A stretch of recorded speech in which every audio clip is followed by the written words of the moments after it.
শ্বশুর ফাদার, কি আপনি কি বিয়ে করছেন না?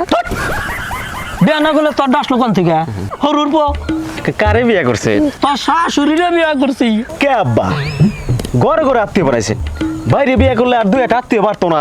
ওরে আল্লাহ রে, ওই তুই সব সব তুই একটা কথা কবি না।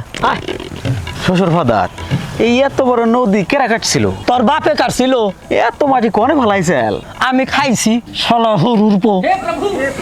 দাঁত কিস কিস করে নাই? ওরে আল্লাহ রে, তোর কিন্তু থাপড়ে দাঁত দুধ ভাই গাহলে দেবো। দাঁত ভাঙলে আমি শ্বশুর বাড়ি যে গোস্ত খামো কেমনি? আরে শ্বশুর ফাদার কি হাসতেছেন? আমি কাশতাছি, আমি কাশতাছি। এই শালার কাছে মেয়ে বিয়ে দিয়ে আমি ছাই খাইছি রে, ছাই খাইছি। ছাই খাইতে গেলেন কেন?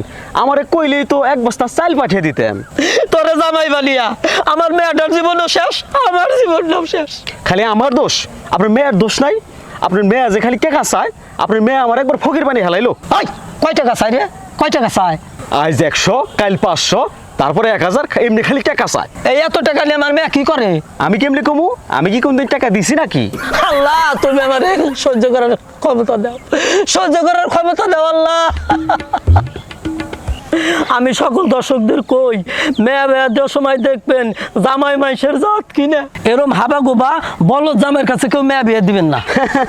শ্বশুর ফাদার, আপনি কি যাত্রা করতেছেন?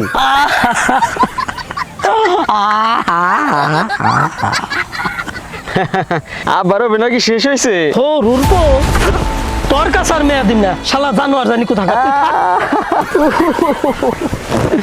ও গেছে রে, মাথাটা গেছে রে। আমি বুঝলাম না আমি কি দোষ করছি। শ্বশুর ফাদার, ও শ্বশুর ফাদার, খাবার নিয়ে যান। রাজ মিডিয়া, তারুণ্যের প্রতিধ্বনি।